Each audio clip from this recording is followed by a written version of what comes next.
Danny held the pistol up with 2 fingers like it was something he'd found in a storm drain.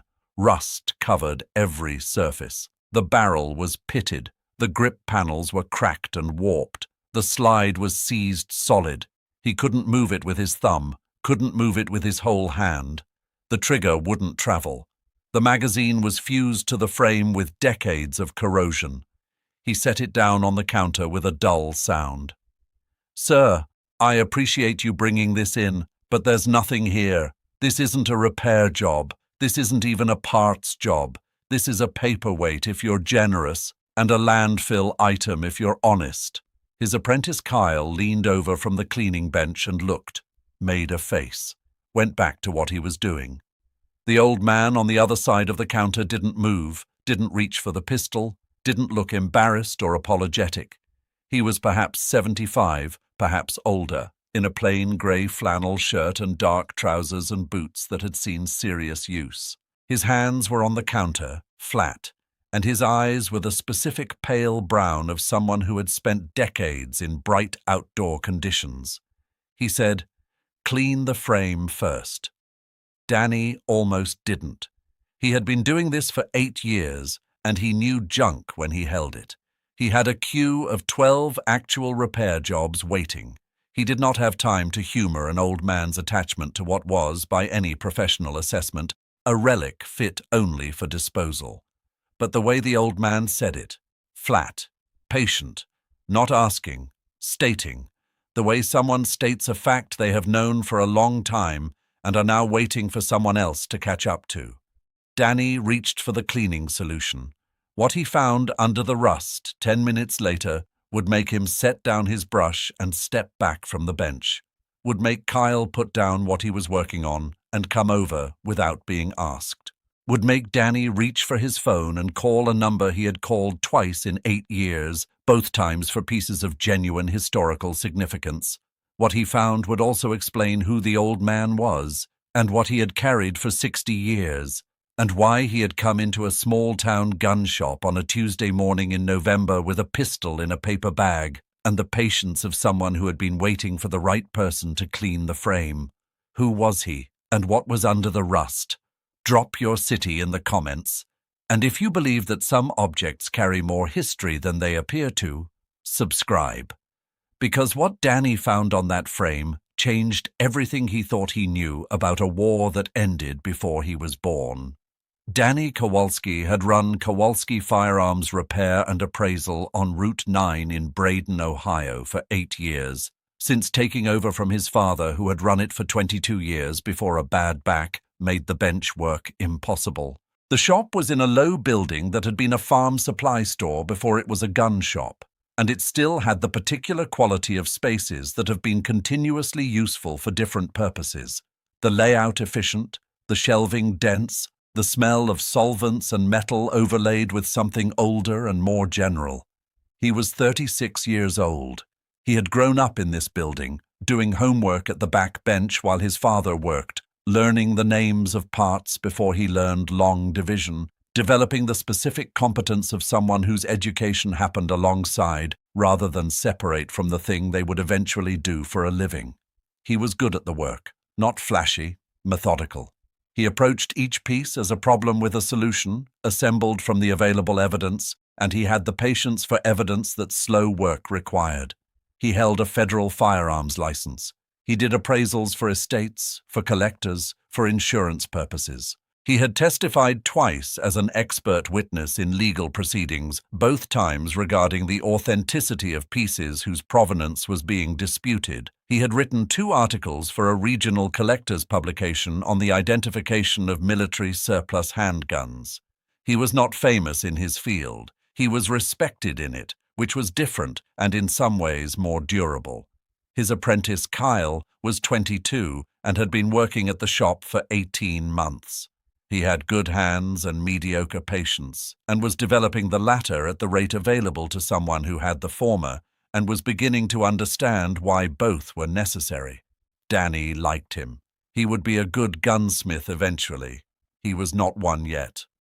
The Tuesday morning in November had started ordinarily. Danny had opened at 8:30, made coffee, reviewed the queue, a lever-action rifle with a timing issue, 2 handguns in for cleaning and function check, a scope mount that needed to be removed and retorqued, a shotgun whose owner had attempted a modification that had gone badly wrong and needed to be assessed for safety before anyone put a round through it.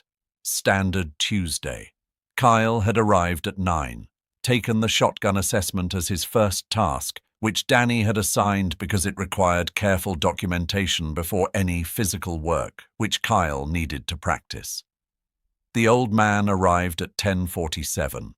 He came through the door the way people came through the door of a shop they had not been to before, looking at the space before looking at the person, assessing the inventory, the organization, the quality of the equipment visible through the glass tops of the display cases. He spent approximately 4 seconds doing this. 4 seconds was longer than most customers and shorter than collectors, which put him in a category Danny didn't immediately have a name for. He was tall, or had been. There was the slightly reduced height of age, the degree of settling that came from decades of carrying weight. But the original frame was visible beneath it. 75 or older. Grey hair cut close to the skull, the cut not fashionable but precise, military in character. Plain grey flannel shirt, long-sleeved, buttoned to the collar. Dark canvas trousers with the specific wear of working clothes used for working rather than worn for the aesthetic of it. Boots with thick soles, well maintained. The hands on the counter when he placed them there were large and had the quality of instruments, the skin roughened, the joints prominent, but the fingers relaxed with the specific relaxation of someone whose hands had done difficult things and were at rest between tasks.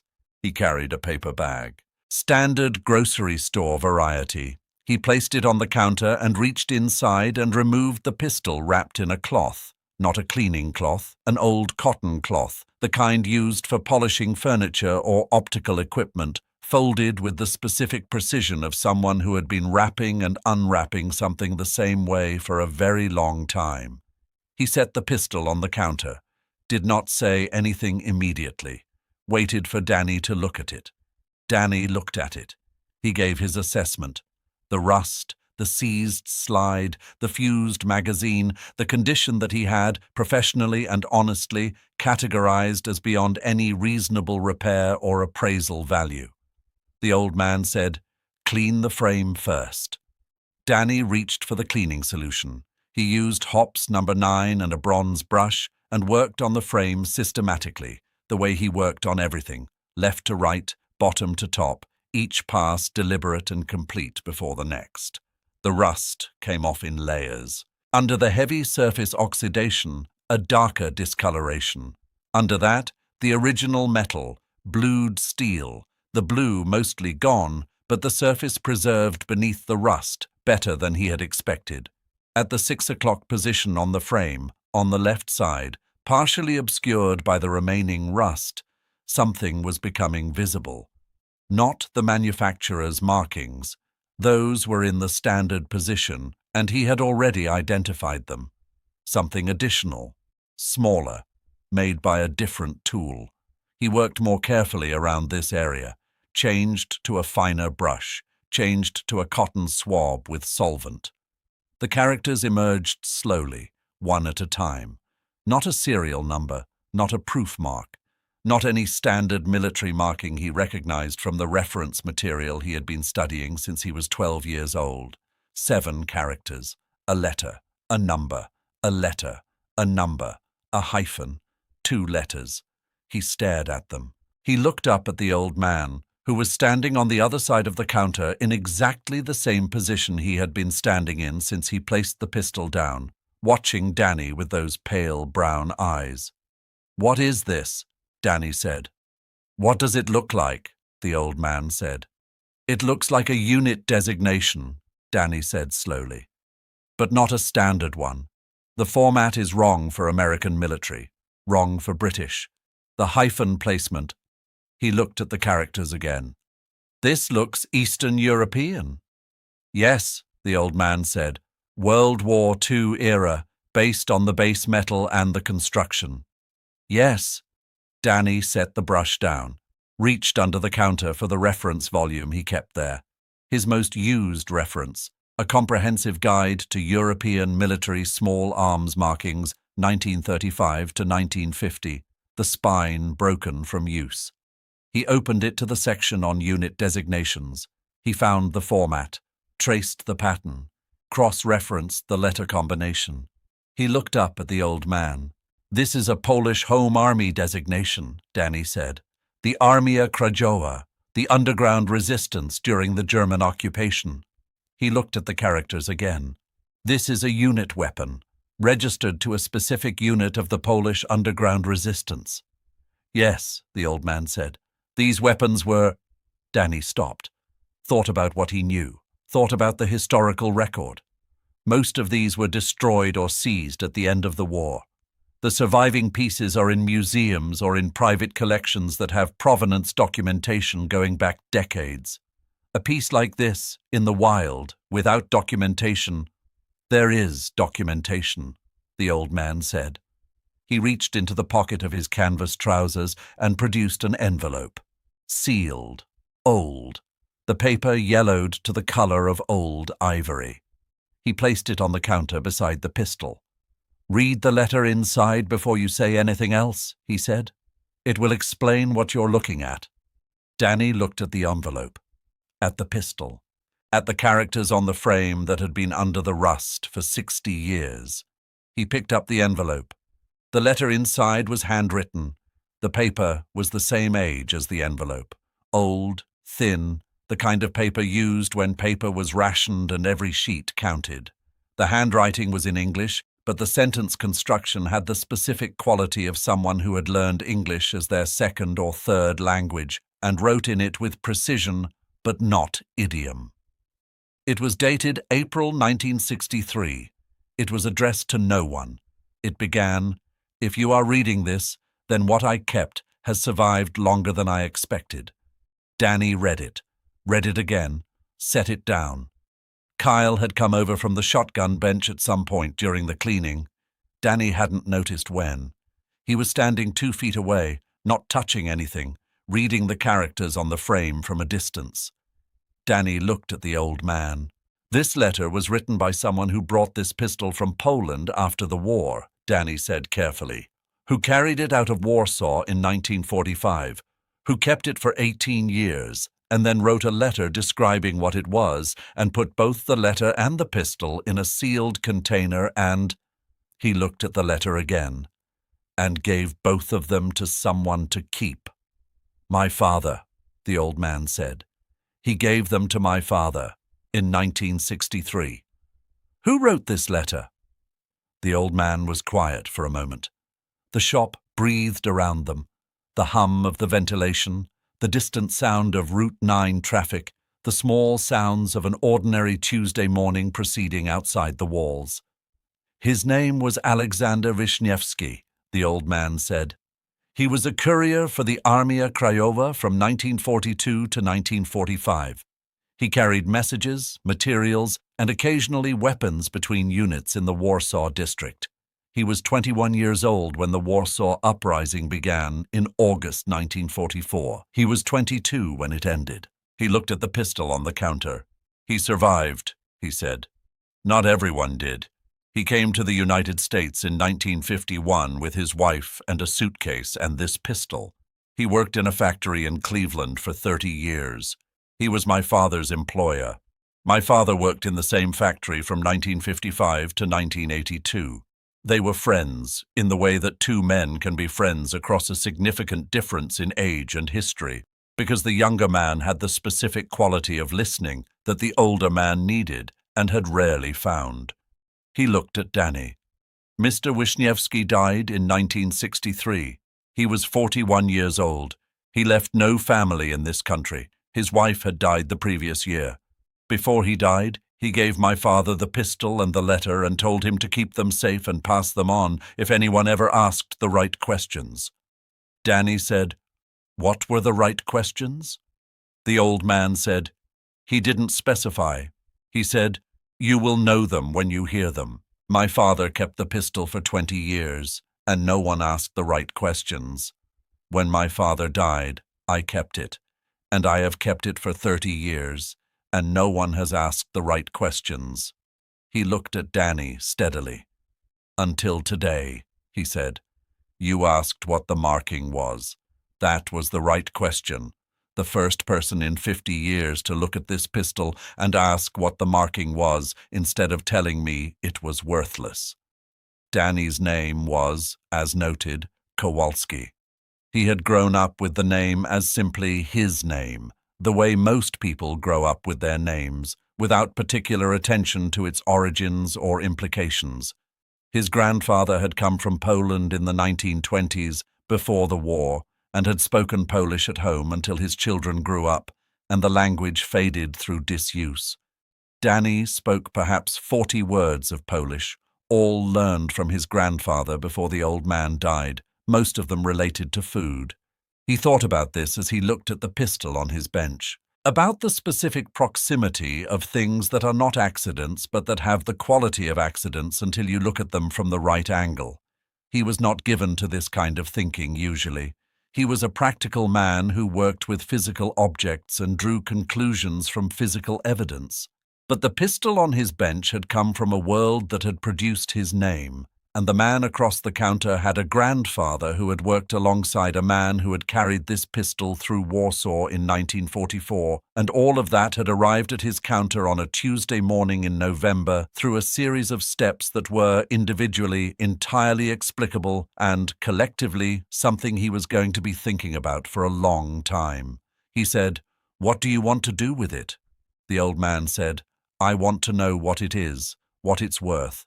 Whether it should go somewhere, a museum, a historical collection, somewhere that knows what it is and can say so. I am 78 years old, and I have been keeping this for 30 years, and I have reached the age where the keeping needs to have a purpose or the purpose needs to change." He looked at the pistol. "Mr. Wisniewski carried this through Warsaw in 1944, he said.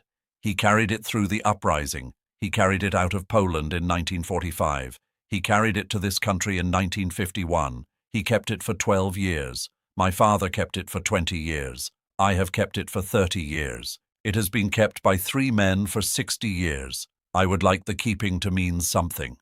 Danny looked at the pistol, at the frame markings that were now fully visible, the unit designation clear and legible, the historical provenance implied by every aspect of the construction and the condition. He picked up his phone. He called the number he had called twice in 8 years. The number belonged to a man named Dr. Gerald Marsh, curator of military small arms at a regional museum 2 hours away, who answered on the 3rd ring with the specific quality of someone who was in the middle of something else and was determining whether the interruption was worth the pause. Danny said, "I have a piece you need to see. Polish Home Army, World War II era, unit designated. Provenance documentation, living family connection to the original carrier." The pause on the other end was long enough to be meaningful. Dr. Marsh said, "How soon can you get it to me?" Danny said, "I'll come to you. Tomorrow morning." He hung up, looked at the old man. "I want to tell you what I think this is worth," Danny said. "Not in money, in significance. I think you should hear that before we talk about anything else." The old man said, "Yes, that's why I'm here." His name was Walter Novak. He was 78 years old. He had been born in 1945 in Cleveland, Ohio, the son of a factory worker named Joseph Novak, who had come from Czechoslovakia in 1948 with his wife and very little else, and had spent 34 years working in a manufacturing plant on the east side of the city.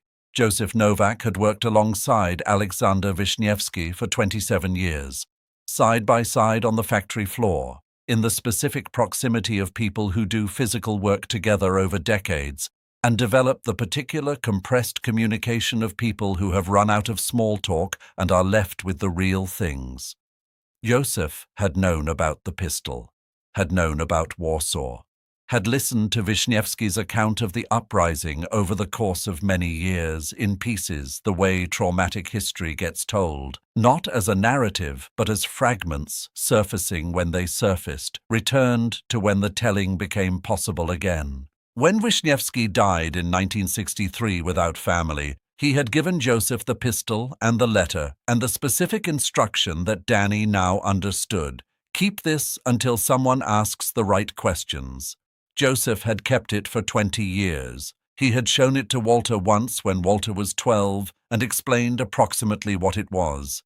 He had said, "This belonged to a brave man who carried it through a terrible time, and it should be kept by someone who understands that." Walter had understood that at 12. He had understood it better at 48, when his father died and left him the pistol. And he had understood it with a different quality of urgency at 78, when he had looked at the pistol in its wrapped cloth in the drawer where he kept it, and had decided that the keeping needed to resolve into something before he ran out of time to resolve it. He had driven to 11 gun shops in 3 counties over the course of 4 months. At 9 of them, the person behind the counter had looked at the pistol, assessed its condition, and told him it was worthless. At the 10th, a younger man had looked at it more carefully, but had not identified the frame markings and had offered to clean it for a fee that Walter had declined. At the 11th, Danny Kowalski had picked it up with 2 fingers and called it a paperweight, and then been told to clean the frame, and had cleaned the frame, and had asked what the marking was. Dr. Marsh arrived at the shop the following morning, not at a museum appointment. Danny had offered to drive the piece to him, and he had instead driven to Danny, which said something about the level of his interest that Danny noted. He was a careful man, 50s, with the specific quality of someone who had spent his career handling objects of historical significance and had developed a corresponding deliberateness about everything physical. He wore examination gloves before touching the pistol. He brought his own lighting. He photographed the frame markings from 12 angles before he said anything. Then he looked up. The unit designation is consistent with a Warsaw district unit of the Armia Krajowa active between 1942 and 1945, he said. The construction is consistent with a captured or clandestinely produced weapon of the period. The Armia Krajowa used a mix of smuggled weapons, captured German weapons, and weapons produced in underground workshops. The frame construction suggests the latter. He looked at Walter Novak, who was sitting in the customer chair beside the door. Underground workshop production, he said. Do you understand what that means? In occupied Warsaw, with German forces controlling all access to materials and manufacturing, members of the resistance built weapons, by hand, in secret, in apartments, in basements, in locations that were constantly at risk of discovery. This pistol, if the provenance is what the letter indicates, was made by people who were risking their lives to make it, carried by someone who was risking his life to carry it, through one of the most brutal urban battles in the history of the Second World War. He set it down with great care. A piece like this, with documented provenance and living family connection, there are 3 or 4 comparable pieces in institutional collections in Europe. I'm not aware of any in American collections. He looked at Danny. You found this in a paper bag. Danny said, I almost didn't clean the frame. Marsh looked at Walter Novak. What do you want to do with it? He said. That's the only question that matters. Walter said, I want it to be somewhere that knows what it is, somewhere that will say what it is, not locked in a drawer, not in a paper bag. He looked at the pistol on the bench. Alexander Wisniewski made it to the other side of the war. He made it to this country. He kept this for 12 years. He trusted my father with it. My father trusted me. I've been trusted with it for 30 years. I'd like to trust it to somewhere that will keep trusting it forward. Marsh was quiet for a moment. Then he said, We have a collection of resistance-era materials, small but significant. This piece, with the letter, with the documentation of provenance, this piece would be the centerpiece of that collection, and we would say exactly what it is. We would say Alexander Wisniewski's name. We would say what he did. We would say where this pistol was, and what it was used for, and who carried it, and through what. Walter looked at the pistol for a long time. He said, Alexander Wisniewski came to this country with a suitcase and this pistol. He worked in a factory for 30 years. Nobody knew what he had done. Nobody knew what he had been through. He died at 41, and there is no grave that most people could find, and there is no record that most people know about. He paused. He kept this pistol because he didn't want what he did to be entirely without record. He passed it on because he wanted someone to ask the right questions someday. He looked at Marsh. Put his name on the placard, he said. Whatever else you say about the pistol, whatever the historical context, whatever the collection description, his name on the placard, Alexander Wisniewski, born 1922, Warsaw, Poland. Marsh said, His name will be on the placard. Walter nodded once, the specific nod of someone who has been carrying a task for 30 years and has just completed it. The pistol was transferred to the museum's collection 4 weeks later, after the authentication process had been completed and the documentation formally recorded. The authentication process had involved 2 additional experts, both of whom had confirmed Marsh's assessment. The letter had been forensically dated to the early 1960s, consistent with the stated date of 1963.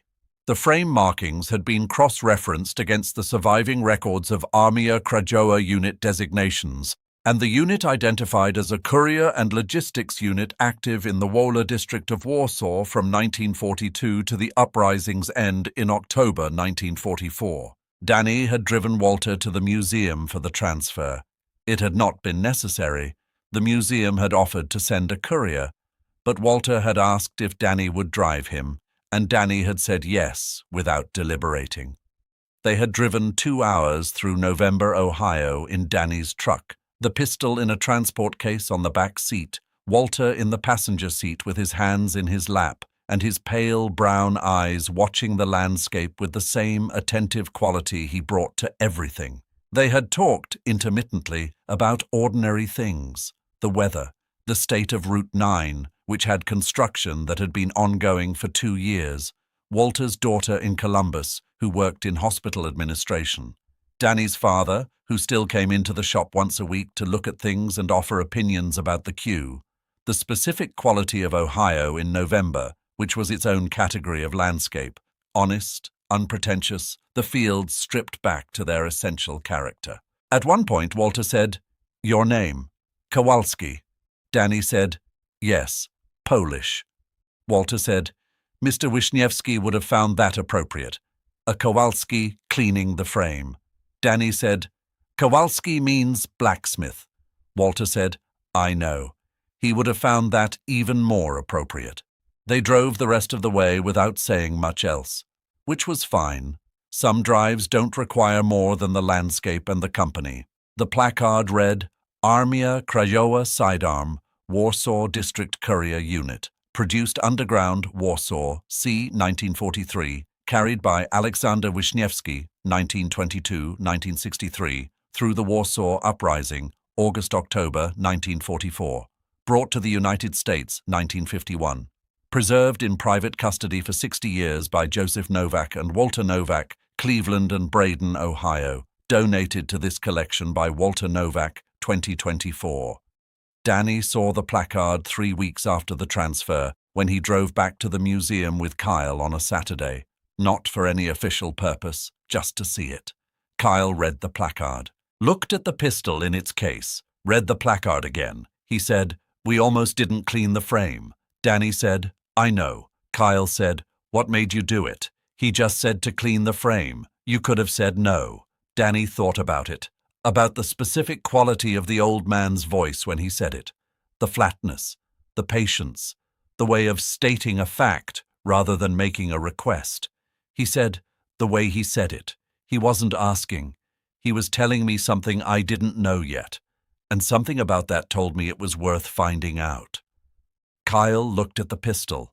He said, "I would have said no. I would have told him it was worthless and sent him home." Danny said, "I almost did."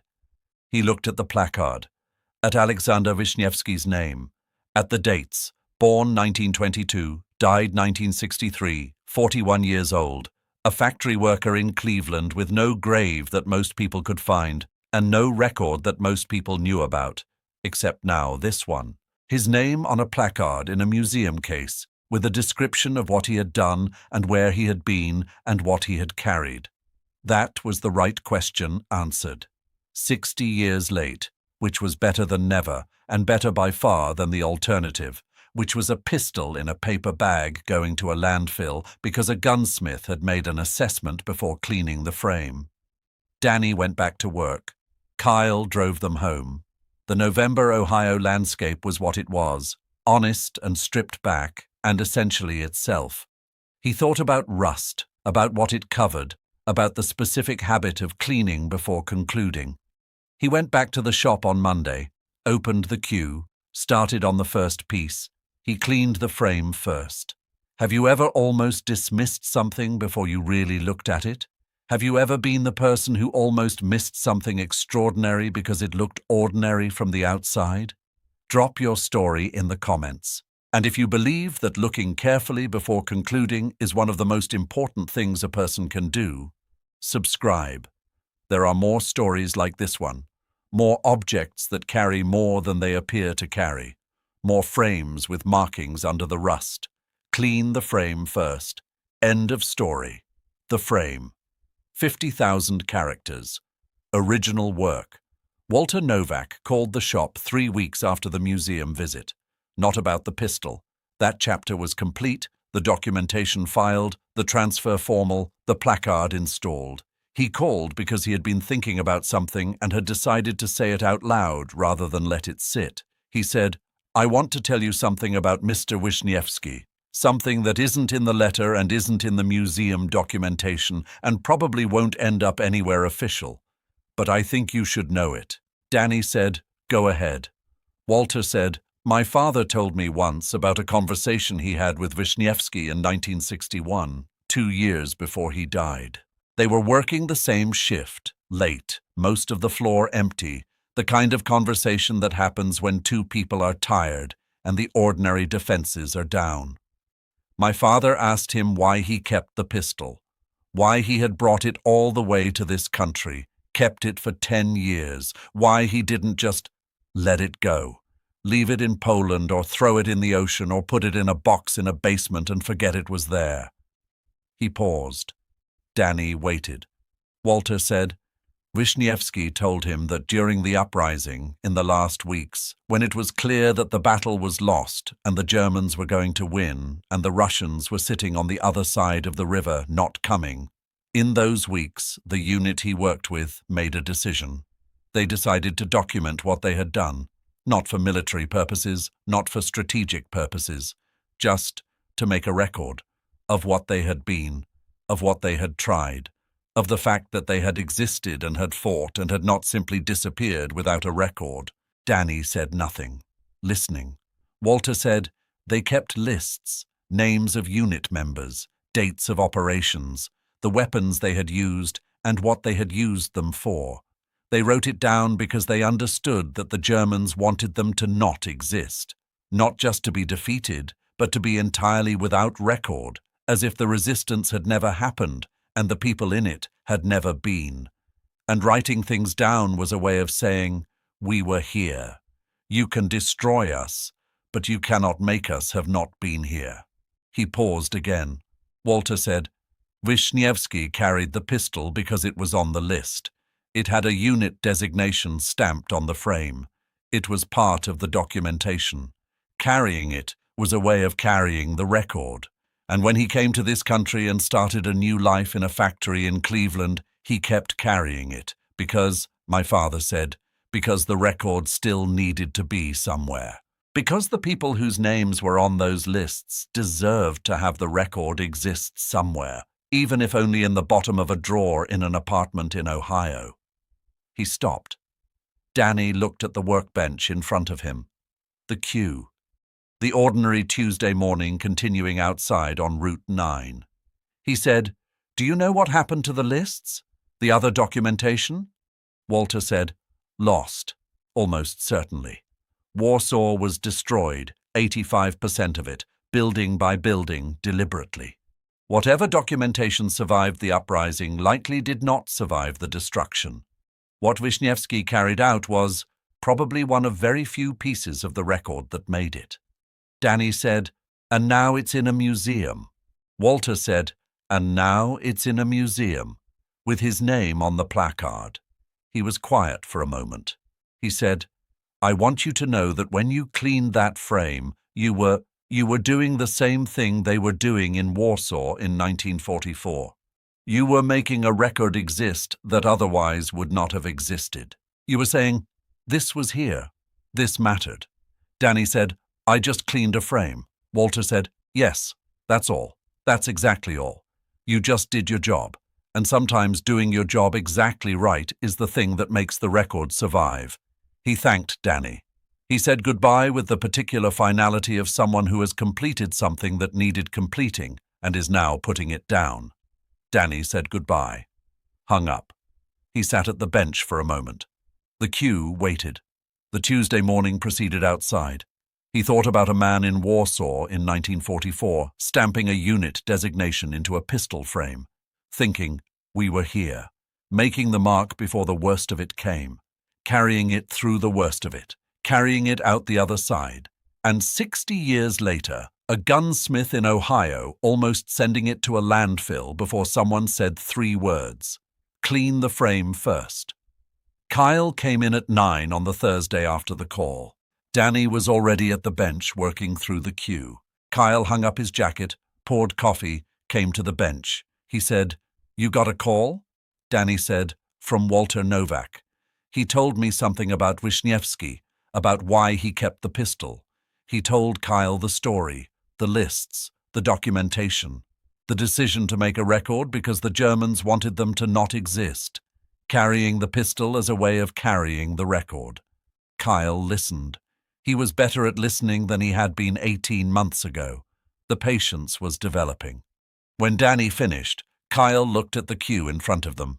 He said, "I've been thinking about what you said at the museum, about the way the old man said to clean the frame, that he was telling you something you didn't know yet." Danny said, "Yes."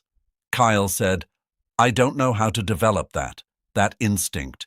I don't know how you know when someone is telling you something you don't know yet versus when they're just an old man with an attachment to a piece of junk." Danny thought about it. He said, "I don't always know. I get it wrong sometimes. I've dismissed things I should have looked at more carefully. I've spent time on things that didn't warrant it." He picked up the first piece in the queue. A revolver, older, brought in for a timing issue. He held it for a moment before opening it. He said, "What I've learned is to give the benefit of the doubt to the piece rather than to my first impression of the piece. My first impression of that pistol was correct. It was corroded past any standard repair. But my first impression of the frame was based on what I could see through the rust, and the rust was not the frame." Kyle looked at the revolver in Danny's hands. He said, "So clean the frame first." Danny said, "Always." He opened the revolver, started on the timing issue. Kyle went to his own bench, picked up the piece he had been assigned, looked at it for a moment, genuinely looked, the way someone looks when they are trying to see past the surface to what the surface is covering, and then started work. The shop worked through the morning. Route 9 outside, the ventilation hum, the ordinary sounds of a place where physical objects were being carefully understood and returned to function. 6 months after the pistol went to the museum, a woman came into the shop. She was in her late 50s, dark hair going silver, the build of someone who had spent her life doing outdoor physical work. She carried a canvas bag. She placed it on the counter and removed a rifle, not wrapped, just laid flat in the bag, the rifle itself wrapped in a cotton cloth. She said, "My grandfather left me this. He died last month. He said it was important. He said, if I ever needed money, I should take it somewhere that would know what it was." She unwrapped it. Danny looked at it. It was a bolt-action rifle, Eastern European manufacture, mid-20th century. The stock was cracked. The barrel showed pitting. The metal was heavily corroded.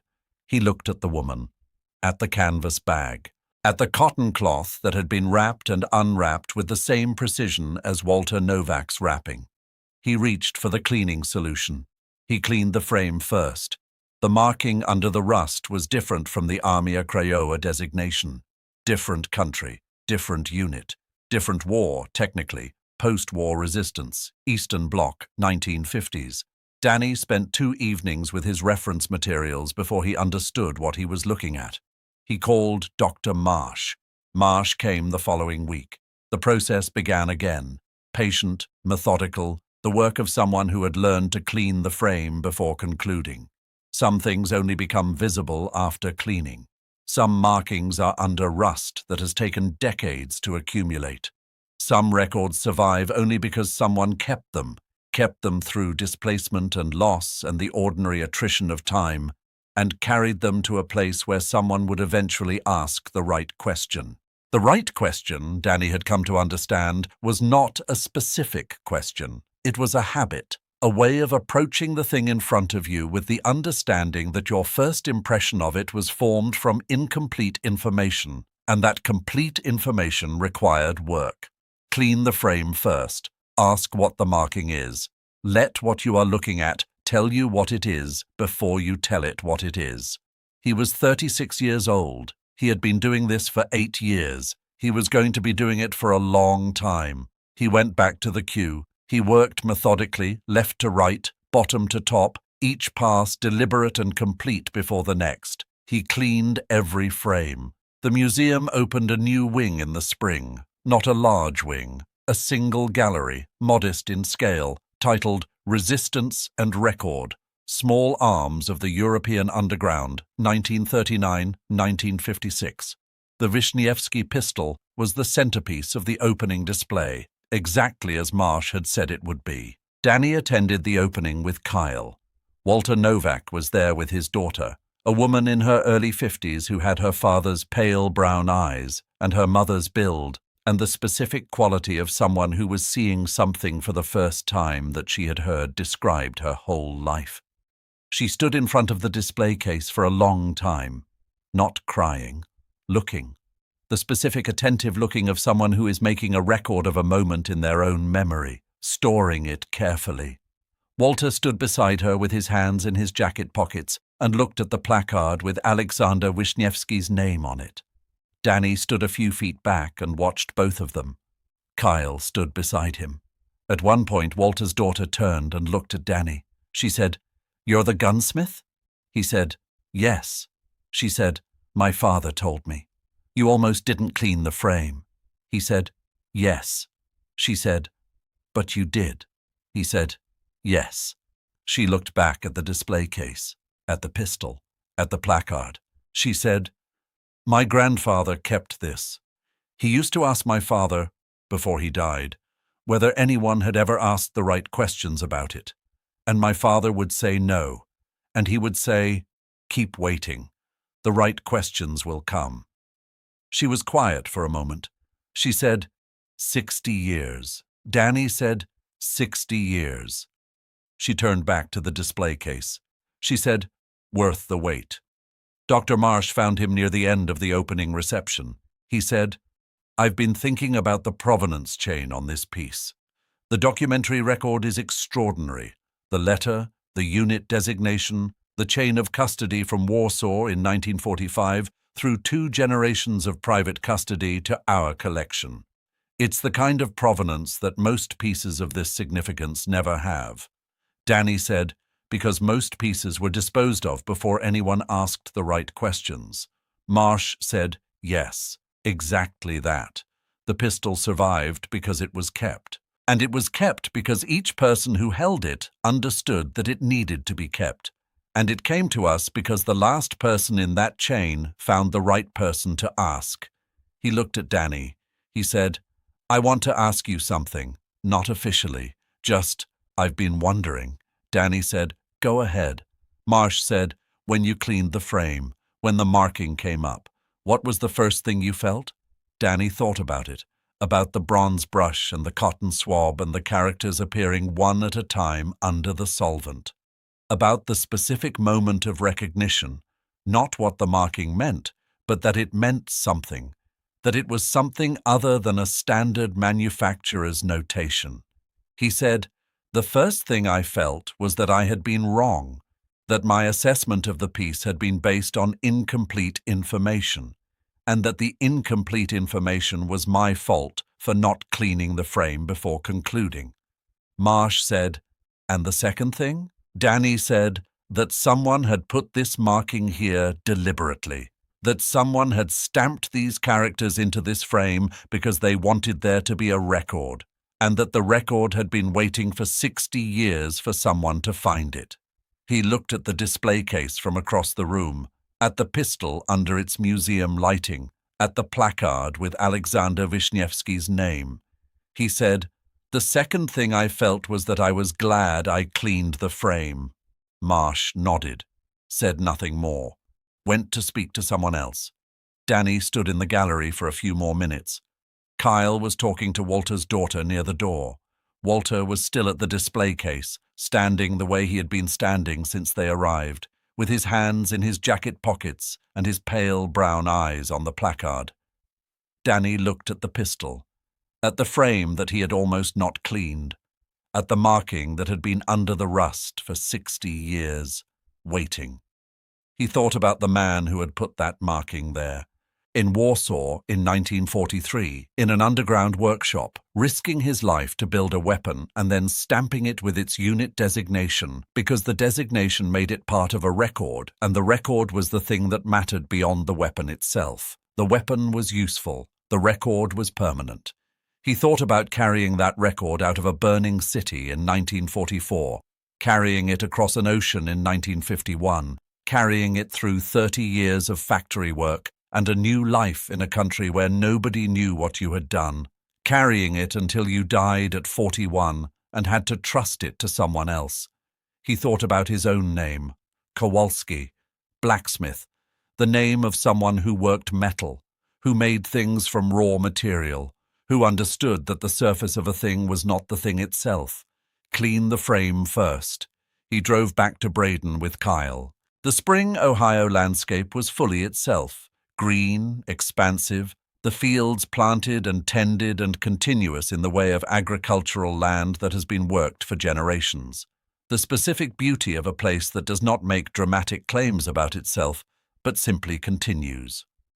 Kyle fell asleep in the passenger seat somewhere on Route 9. Danny drove the rest of the way alone with the window cracked and the spring air coming in and the ordinary Ohio evening proceeding around him. He thought about cues, about the pieces waiting on his bench for work, about the Tuesday morning they would both be back at it, Danny at the bench, Kyle at the cleaning station, the ordinary work of understanding physical objects well enough to return them to function. He thought about what Walter had said. Doing your job exactly right is the thing that makes the record survive. He drove through Braden, past the shop on Route 9, past the low building that had been a farm supply store and was now a place where things were carefully cleaned and carefully understood and sometimes turned out to be more than they appeared. He went home, made dinner, went to bed. In the morning he would open the shop. He would review the cue. He would start on the first piece. He would clean the frame first. A letter came in July, not to the shop, to the museum, addressed to Dr. Marsh, forwarded to Danny because Marsh thought he should see it. The letter was from Poland, from a woman in Warsaw named Katarzyna Wisniewska. The name was not a coincidence. She had seen the museum's press release about the new collection. She had seen the name on the placard. She had seen Alexander Wisniewski, born 1922, Warsaw, Poland. She wrote in careful English, the same careful English of someone for whom it was a second language and who wrote in it with precision rather than fluency. She wrote that she was the granddaughter of Alexander Wisniewski's younger brother, that the family had known Alexander had emigrated after the war and had lost contact in the early 1950s. that there were family members who had spent decades not knowing what had happened to him, that the museum's description, factory worker in Cleveland, Ohio, died 1963, was the first information the family had received about him in 70 years. She wrote that she would like to know more, if there was more to know. She would like to know where he was buried. She would like to know if there were people in America who had known him. Danny read the letter twice. Then he called Walter Novak. Walter answered on the second ring. Danny read him the letter. Walter was quiet for a long time. Then he said, "Joseph knew his wife. He told me once. He said Alexander's wife had died. That's why he was alone when he died. He said she had died the year before." He paused. He said, "I don't know where she is buried. I don't know where he is buried. I could find out. The factory kept employment records. The city would have death records. I could find out." He paused again. He said, "I should find out. I should write back to this woman and tell her what my father told me. She deserves to know." Danny said, "Yes." Walter said, 60 years, and now there is family in Warsaw who knows where he ended up." Danny said, "Because of the placard." Walter said, "Because of the placard. Because his name is on a placard in a museum in Ohio. Because you cleaned the frame." He thanked Danny again. He said he would write to Katarzyna Wiśniewska. He would tell her what Joseph had told him. He would find the records, the death record, the burial location, whatever remained of the paper trail of a man who had lived quietly in Cleveland for 12 years and died at 41, leaving no family but leaving a pistol with a unit designation on the frame and a letter addressed to no one. He would tell her what Alexander Wiśniewski had done, what he had carried through the Uprising, what he had kept for 12 years and then trusted to a man named Joseph Novak, who had kept it for 20 years, and trusted it to his son Walter, who had kept it for 30 years and driven it to a shop on Route 9 in Braden, Ohio, and told a gunsmith to clean the frame. He hung up. Danny sat at the bench with the letter from Warsaw in his hand. He thought about a chain of custody that stretched from Warsaw in 1943 to a museum in Ohio in 2024, 80 years, multiple continents, 3 custodians after the original carrier, and now, finally, a family in Warsaw who knew, the record complete. Not entirely. Records of this kind are never entirely complete. The gaps in them permanent, the losses irretrievable. But more complete than it had been.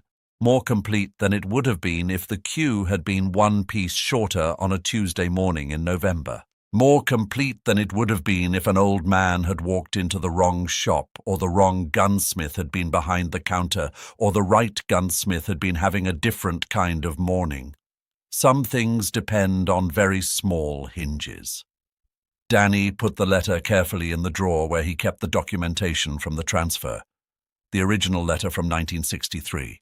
The authentication reports, the chain of custody form. Now this, a letter from Warsaw, 2024. Katarzyna Wiśniewska. The family, finally knowing. He closed the drawer. He went back to the queue. He cleaned the next frame.